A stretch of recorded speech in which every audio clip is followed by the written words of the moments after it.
Breaking news చూస్తున్నారు. వైసీపీకి మరో షాక్ తగలబోతోందా అంటే అవుననే సమాధానం వినిపిస్తోంది. మచిలీపట్నం ఎంపీ బాలశౌరి పార్టీని వీడబోతున్నారు అనే ప్రచారం జోరందుకుంది. త్వరలోనే జనసేనలో చేరుతారని ప్రచారం జోరందుకుంది. ఎంపీ బాలశౌరికి టికెట్ ఇవ్వద్దని ఎమ్మెల్యేలు అంటున్నట్టుగా తెలుస్తోంది. జగన్ను ఇటీవల కలిశారు మచిలీపట్నం లోక్సభ నియోజకవర్గ ఎమ్మెల్యేలు. టీడీపీ లీడర్లను ప్రోత్సహిస్తున్నారు అంటూ కూడా ముఖ్యమంత్రికి ఫిర్యాదు చేస్తున్నట్టుగా తెలుస్తోంది. మచిలీపట్నం ఎమ్మెల్యే పేర్ని నానితో కొంతకాలంగా విభేదాలున్నాయి ఈయనకు. ఈ నేపథ్యంలో ఇక్కడ ఈక్వేషన్స్ మారుతున్నట్టుగా తెలుస్తోంది. అప్డేట్స్ తెలుసుకునే ప్రయత్నం చేద్దాం. మా ప్రతినిధి కృష్ణమోహన్ అప్డేట్స్ అందించేందుకు లైవ్లో జాయిన్ అవుతున్నారు. కృష్ణమోహన్, ఏంటి బాలశౌరిని ఎందుకు ఎమ్మెల్యేలు వద్దనుకుంటున్నారు? పార్టీ ఎందుకు టికెట్ ఇవ్వలేదు అన్నట్టుగా మనకు సమాచారం అందుతోంది. ఎస్ సత్యన్, మొత్తం మీద మచిలీపట్నం ఎంపీ బాలశౌరి పూర్తిగా కూడా టికెట్ లేదని జగన్మోహన్ రెడ్డి చెప్పడంతో తన దారిని చూసుకునే ప్రయత్నాల్లో చాలా సీరియస్గా ఉన్నారు. ఆయన జనసేనకి వెళ్ళిపోతున్నారు. జనసేన నేతలతో కూడా టచ్లోకి వెళ్ళిపోయిన పరిస్థితి. బేసిక్గా బాలశౌరి చాలా దగ్గరగా జగన్కి దగ్గరగా ఉండే వ్యక్తుల్లో ఆయన ఒకటిగా ఉండే సమాచారం ఉంటుంది. ఎప్పుడైనా సరే ఢిల్లీలో జరిగిన కొన్ని ఇంటర్నల్ విషయాల్లో కూడా బాలశౌరి కొంత యాక్టివ్గా పనిచేస్తున్న పరిస్థితి. కానీ గ్రౌండ్కి వచ్చేసరికి మచిలీపట్నం నియోజక పరిధిలో ఉన్న ఏవైతే 7 నియోజకవర్గాలు ఉన్నాయో 7 నియోజకవర్గాలలో ఎమ్మెల్యేలకి ఎంపీకి మధ్య గ్యాప్ రోజు రోజు పెరిగిపోతూ వచ్చింది. గతంలో కూడా మనం చూసాం. పేర్ని నానికి తర్వాత బాలశౌరికి మధ్య పంచాయతీ జరిగింది. అది ముఖ్యమంత్రి దాకా వెళ్ళింది. తర్వాత ఇద్దరు సర్దుకున్నారు. ఇష్యూ అయితే క్లియర్ అయింది. కానీ ఈ ఎమ్మెల్యేలందరూ కూడా ముఖ్యమంత్రి దగ్గరకు వెళ్ళి ఒకే మాట చెప్పిన నేపథ్యం. ఎమ్మెల్యేలు ఒకటే చెప్పారు. ఆయన పార్టీకి కనీసం ఎమ్మెల్యేకి సంబంధం లేకుండా, ఎమ్మెల్యేకి టచ్లో వెళ్లకుండా అక్కడున్న లోకల్ క్యాడర్గా ఉన్న తెలుగుదేశం జనసేన నేతల్ని ప్రోత్సహిస్తూ తనకు అనుకున్న సామాజిక వర్గానికి సంబంధించిన వ్యక్తులను మాత్రమే ప్రోత్సహిస్తున్నారు. సో ఇది పార్టీకి మంచిది కాదు. రేపు ఉదయం మాకు కూడా చాలా ఇబ్బందులు జరిగే పరిస్థితి అయితే ఉంది. ఎంపీగా అటువంటి వ్యక్తుల్ని చూస్తున్నప్పుడు కొంత ఇష్యూలు వచ్చే అవకాశం అయితే ఉంది అనేది ముఖ్యమంత్రి దగ్గర చెప్పినప్పుడు ముఖ్యమంత్రి చాలా క్లియర్గా మొదట పేర్ని నానిని, తర్వాత జోగి రమేష్ని, ఇట్లా వీళ్ళందరి ఎమ్మెల్యేలని మాట్లాడుతున్నప్పుడు క్లియర్గా వాళ్ళు ఒకే విషయాన్ని చెప్పారు. మాకు ఈ విధంగా అంటే లోకల్గా వచ్చి ప్రత్యర్థులను ఎంకరేజ్ చేస్తున్నప్పుడు తమ క్యాడర్లో ఉన్న క్యాడర్ అంతా కూడా కొంత డిస్టర్బెన్స్ అయ్యే పరిస్థితి ఉంది. సో అటువంటి నేపథ్యంలో మేము పార్లమెంటుగా ఎన్నికలకి ఆయన్ని ముందుకు తీసుకుపోలేము అని చెప్పిన నేపథ్యంలో సో ఆయన కూడా ముఖ్యమంత్రి గారు కూడా వీళ్ళ మాటలకి ఏకీభవించారు. దాంతో ఆయనకి విషయం చెప్పారు. సో వెంటనే బాలశౌరి జనసేనకి వెళ్ళే ప్రయత్నం అయితే చేశారు. ఇప్పటికే జనసేనకి టచ్లోకి వెళ్ళిపోయారు. ఆయనకి ప్రధానంగా చిరంజీవితో మంచి సన్నిహిత సంబంధాలు ఉన్న నేపథ్యం. అలాగే జనసేనలో కూడా కీలక నేతలతో అతను ఇప్పుడు రెగ్యులర్గా టచ్లో ఉన్నారనేది సమాచారం. దాంతో జనసేన అఫీషియల్గా చేరాల్సిన పరిస్థితి ఉంది. బాలశౌరికి అఫీషియల్గా ఎప్పుడు జాయిన్ అవుతారో తెలియదు. 1-2 రోజుల్లో జాయిన్ అయ్యే పరిస్థితి అయితే ఉంది.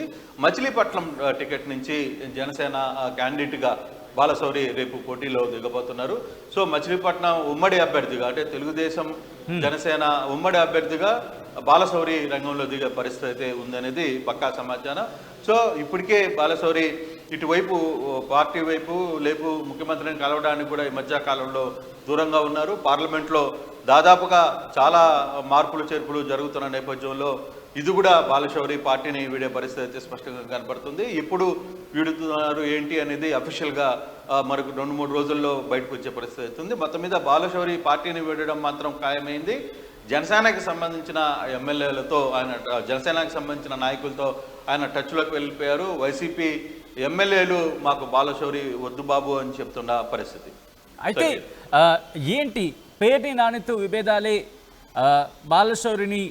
బాలశౌరికి టికెట్ ఇవ్వడానికి ప్రధాన కారణం కింద చెప్పుకోవచ్చు, లేకపోతే ఎమ్మెల్యేలు అంటే దాంతో ఎమ్మెల్యేలు కూడా ఇచ్చిన కంప్లైంట్స్ లేదా ఫిర్యాదులు ఇది కూడా కారణం కింద చెప్పుకోవచ్చు? ఎస్, అంటే కేవలం పేర్ని నాని ఒకటే కాదు. గతంలో పేర్ని నాని ఇష్యూలో ప్రోటోకాల్కి సంబంధించిన వ్యవహారంలో కొంత ఇష్యూ జరిగింది. వీళ్ళు ఇద్దరు ముఖ్యమంత్రి దగ్గరికి చెప్పారు. ముఖ్యమంత్రి కూడా చాలా క్లియర్గా ఇద్దరిని పిలిచి మాట్లాడారు. ఆ ఇష్యూ సార్ట్ అవుట్ అయింది. కాకపోతే మిగిలిన ఎమ్మెల్యేలు పరిస్థితి, మిగిలిన ఎమ్మెల్యేలు కొడాలి నాని కావచ్చు, తర్వాత జోగి రమేష్ కావచ్చు, వీళ్ళందరూ కొంత నాని విషయంలో బాలశౌరి విషయంలో మాకు ఇబ్బందికరంగా ఉంది. కనీసం అంటే పార్లమెంట్ నుంచి అంటే పార్లమెంటుగా ఒక ఎంపీగా వచ్చే నిధులు సంబంధించి కూడా ఎమ్మెల్యేలకి సంబంధం లేకుండా ఎమ్మెల్యేలతో కనీసం టచ్లోకి వెళ్లకుండా ఆయన ఇష్టారాజ్యంగా నిధులు నిర్వహిస్తున్నారు, ఇవన్నీ కూడా ఖర్చు పెడుతున్నారు. కేవలం ఒక సామాజిక వర్గాన్ని మాత్రమే ఎంకరేజ్ చేసే పరిస్థితి ఉంది. అందులోనూ వైసీపీతో పార్లమెంటు కింద స్థాయిలో జరిగిన వ్యతిరేకతలు ఎవరైతే ఉన్నారో తెలుగుదేశం జనసేన నేతలతో ఆయన వాళ్ళని ప్రోత్సహించడం మొదలు పెడితే మాకు అసెంబ్లీ నియోజకవర్గాలలో ఇబ్బంది జరిగే పరిస్థితి ఉందని చెప్పి నేరుగా ముఖ్యమంత్రి దగ్గరికి వెళ్ళి చెప్పారు. ముఖ్యమంత్రి దగ్గరికి వెళ్ళి వ్యవహారాన్ని చెప్పినప్పుడు ముఖ్యమంత్రి గారు కూడా క్లియర్గా ఓకే ఇష్యూస్ ఉన్నప్పుడు ఇంకా అనవసరం అని చెప్పి ఆయన కూడా అధినేతలకు చెప్పేసిన పరిస్థితి.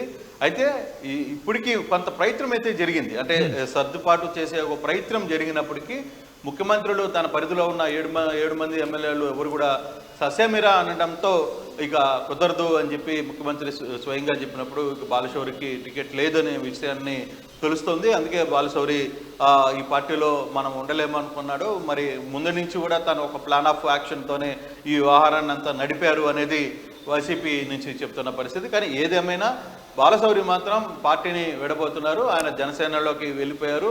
మరి ఇద్దరి మధ్య గ్యాప్లో ఎమ్మెల్యేల మధ్య బాలశౌరి మధ్య జరిగిన గ్యాప్ ఎందుకు అంత గ్యాప్ వచ్చింది అనే అంశాలని అంతర్గతంగా ఏం జరిగింది అనే అంశాన్ని ఇంకా బయటికి రాలేదు. కానీ అంతర్గతంగా అయితే ముఖ్యమంత్రి దగ్గరికి ఎమ్మెల్యేలందరూ వెళ్ళారు, పార్లమెంట్కి సంబంధించిన ఎమ్మెల్యేలందరూ కూడా వెళ్ళారు, ఆయనతో మాట్లాడారు, ఆయన చాలా క్లారిటీగా చెప్పారు మాకు ఇతనైతే చాలా కష్టం అని చెప్పిన నేపథ్యంలో. సో ఇప్పుడు బాలశౌరి ప్లేస్లో ఎవరిని తీసుకుని వస్తారు అని ఒక చర్చ జరుగుతుంది. మరి ఇప్పుడు బాలశౌరి ప్లేస్లో మరో కాపు నాయకుడిని తీసుకురావాల్సిన పరిస్థితి ఉంది, కాపు నాయకుడిని తీసుకుని వచ్చి అక్కడ పోటీ చేయించాల్సిన పరిస్థితి ఉంది వైసీపీకి. దాదాపుగా 2-3 రోజుల్లోనే పార్లమెంటుకు సంబంధించిన అభ్యర్థులందరూ లిస్టు కూడా రెడీ అవుతుంది, త్వరలో ప్రకటిస్తామని చెప్పి వైసీపీ చెప్తుంది. ఇప్పటికే కొంత కొత్త వ్యక్తిని వెతికే వ్యవహారాన్ని అయితే చూస్తున్నారు. బహుశా అక్కడ వివి వినాయక్ని తీసుకుని వస్తే ఎలా ఉంటుంది అనే ఒక చర్చ కూడా జరుగుతుంది. కానీ వివి వినాయక్ ఆయన ఉత్తర గోదావరి జిల్లాలకు సంబంధించిన వ్యక్తి అయినా సరే ఎట్లా ఉంటుంది అని ఒక చర్చ అయితే నడుస్తుంది. కానీ కాపు సామాజిక వర్గానికి సంబంధించిన ఒక నేతనే ఇక్కడికి తీసుకుని వచ్చే పరిస్థితి ఉంటుంది అనేది చాలా స్పష్టంగా చెప్తున్నారు. అయితే బాలశౌరి అక్కడి నుంచి పార్టీల నుంచి వెళ్ళిపోవడానికి కారణాలు వివిధ రకాల కారణాలు ఉన్నప్పటికీ కూడా కానీ ఆయన మాత్రం జనసేనకి టచ్లోకి వెళ్ళారు. జనసేనతో వెళ్ళి జనసేనతో నాయకుడితో కూడా మాట్లాడుకున్నారని, అలాగే చిరంజీవితో మంచి సంబంధాలు ఉన్న నేపథ్యంతో చిరంజీవి ద్వారా కూడా కొంత నడిపారు వ్యవహారాన్ని అంతా అని కూడా చర్చ అయితే నడుస్తోంది. బహుశా 2-3 రోజుల్లో బాలశౌరి పార్టీని వేయడమా జనసేనలో చేరడం ఈ 2 అంశాలు కూడా ఈ 2-3 రోజుల్లోనే జరిగే పరిస్థితి. ఎందుకంటే పండగ దాకా ముందు కొంత మంచి రోజులు కావు అనేది బాలశౌరి ఆలోచిస్తున్నారు. పండగ తర్వాత నుంచి ఇంకా కొన్ని మార్పులు చేర్పులు చోటు చేసుకునే పరిస్థితి చాలా స్పష్టంగా కనబడుతుంది. అంటే చాలా మనం చూస్తే సచిన్ ఇప్పుడు తెలుగుదేశం నుంచి కొంతమంది ఎంపీలు వైసీపీలోకి వస్తున్నారు, వైసీపీ నుంచి కొంతమంది తెలుగుదేశంలోకి వెళ్ళే జనసేనలోకి వెళ్ళే ప్రయత్నాలు చేస్తున్నారు, కొంత మార్పులు చేర్పులు జరుగుతున్నాయి. సో ఈ యాంగిల్ ఇంకా ఈ వారం 10 రోజులు కూడా జరిగే పరిస్థితి చాలా స్పష్టంగా కనపడుతోంది. అంటే తెలుగుదేశంలో కూడా ఇంకా సీట్లు ప్రకటన చేయలేదు కాబట్టి వాళ్ళు కొంత గుమ్మనంగా ఉన్నారు. ఒకవేళ సీట్లు ప్రకటన చేసేస్తే సో ఇన్ఛార్జీలుగా లేకపోతే లేదు వీళ్ళకే సీట్లను కన్ఫర్మ్ అయిన తర్వాత అక్కడ కూడా కొంత డిస్టర్బెన్స్ వచ్చే పరిస్థితి ఉంటుంది. మరి అక్కడి నుంచి ఎవరైనా పార్టీలోకి వచ్చే అవకాశం ఉంటుందా వైసీపీలోకి? అంటే ఫర్ ఎగ్జాంపుల్ మనం చూసాం కేసీనాని నాని లాంటి వ్యక్తులు నిన్న పార్టీకి రావడం, ముఖ్యమంత్రి గారిని కలవడం, ఇవన్నీ కూడా జరిగిపోయాయి. సో ఇట్లా కొన్ని మార్పులు చేర్పులు ఈ పండగ తర్వాత జరుగుతాయనే అందరూ ఊహిస్తున్నారు. మేజర్గా ఉన్న ఇటువంటి అభ్యర్థులు మాత్రం వైసీపీ సంబంధించిన బాలశౌరి లాంటి వ్యక్తులు వీళ్ళందరూ కూడా పార్టీని వీడి వెళ్తున్నారు. కొంతమంది ముఖ్యమంత్రి నేరుగా చెప్తున్నారు, ఎంపీలని కూడా ఎమ్మెల్యేలుగా తీసుకొని వచ్చే ప్రయత్నం చేస్తున్నారు, ఎమ్మెల్యేలను కొంతమందిని ఎంపీలుగా పంపించే ప్రయత్నం జరుగుతోంది.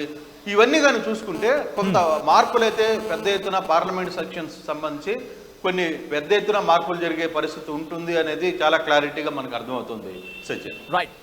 Right Krishnamohan, thanks for update. చాలా ఇంట్రెస్టింగ్ రాజకీయాలు జరుగుతున్నాయని చెప్పుకోవాలి ఆంధ్రప్రదేశ్లో. ఎందుకంటే ఎవరు ఏ పార్టీలో ఎప్పుడు ఎక్కడికి మారుతారో అర్థం కాని పరిస్థితికి చెప్పుకోవచ్చు. ఏ పార్టీ నుంచి ఎవరు జంప్ కొట్టి ఏ పార్టీలోకి వెళతారో అర్థం కాని పరిస్థితిగా ఉన్న సిచ్యువేషన్. ఎందుకంటే వైసీపీకి చూసుకుంటే కనుక ప్రెసిడెంట్ మరో షాక్ తగలబోతోంది అనే ప్రచారం చాలా జోరందుకుంది. మచిలీపట్నం ఎంపీ బాలశౌరి పార్టీని వీడబోతున్నారు అనే ప్రచారం జరుగుతోంది.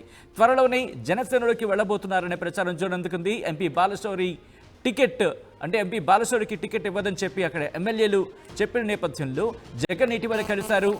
కొంతమంది ఎమ్మెల్యేలు at the same time Machilipatnam Lok Sabha నియోజకవర్గాలకు సంబంధించిన ఎమ్మెల్యేలు ప్రత్యేకంగా కలవడం జరిగింది. టీడీపీ లీడర్లను ప్రోత్సహిస్తున్నారని చెప్పి ముఖ్యమంత్రికి వాళ్ళు ఫిర్యాదు చేయడం జరిగింది.